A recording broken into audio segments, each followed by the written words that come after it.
Who were the weavers?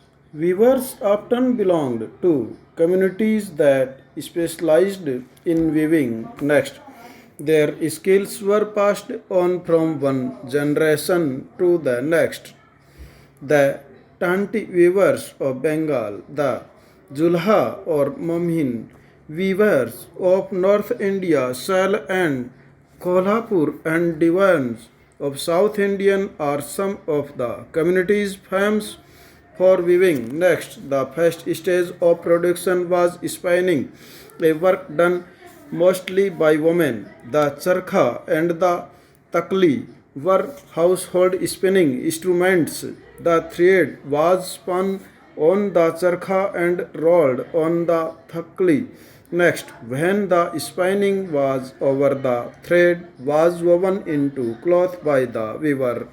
In most communities, weaving was a task done by men. For colored textiles, the thread was dyed by the dyer, now as a rangrez. For printed cloth, the weavers needed the help of specialist block printers, now as a handloom, weaving, and occupations associated with and provided livelihood for millions of Indians. Next, if you look at the map of will, notice that textile production was concentrated in your regions in the early 19th century. Next, Bengal was one of the most important centers located along the Members rivers in the delta was production centers in Bengal could easily transport goods to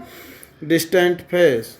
Do not forget that is the early 19th century railways had not developed and roads were only just being to be laid on an extensive scale. Next, the decline of Indian textile, the development of cotton industries in Britain affected textile producer in India in several ways. First, Indian textiles now had to compete with British textiles in the European and American markets. Second, exporting textile onto England also became increasingly difficult since very high duties were imposed on Indian textiles imported into Britain. Next, by the beginning of the 19th century, English made cotton textiles successfully outside Indian goods from their traditional markets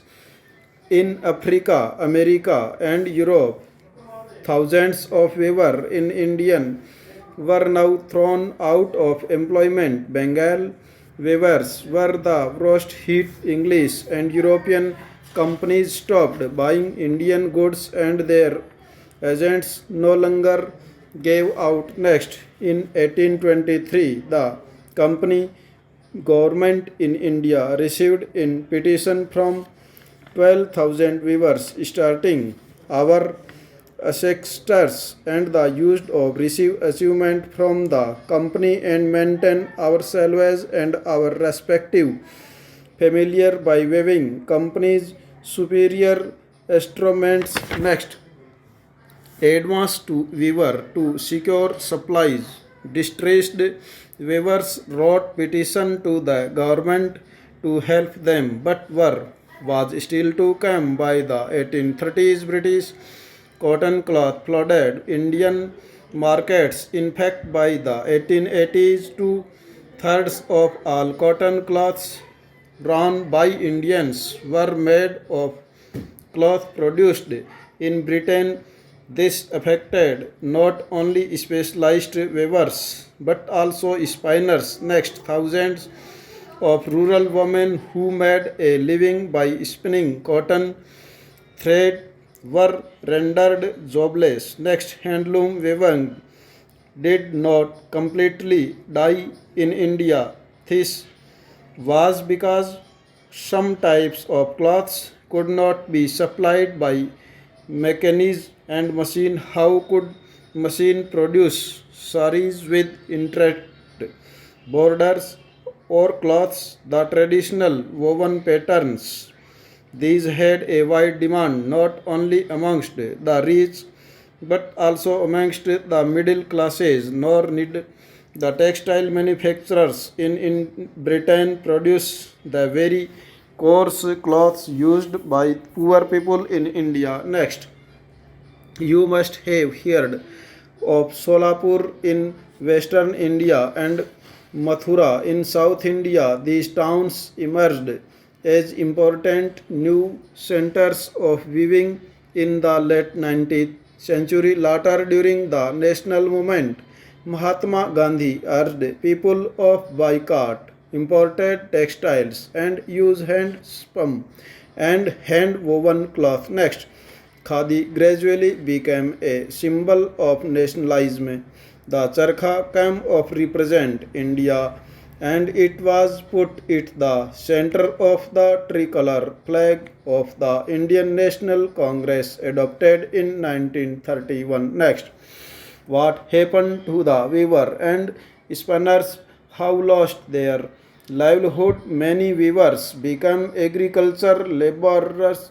Some migrated to cities in search of work, and yet others went out of the country to work in plantations in Africa and South Africa. Some of these handloom weavers also found work in the new cotton mills that were established in Bombay, New Mumbai, Ahmedabad, Solapur, Nagpur, and Kanpur. Cotton mills come up. The first cotton mills in India was set up as a spinning mill in Bombay in 1854.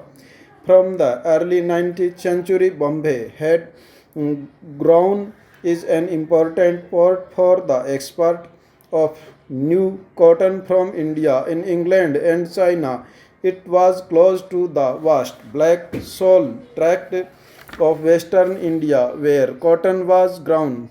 When the cotton textile mills came up, they could get supplies of raw material with ease. Next,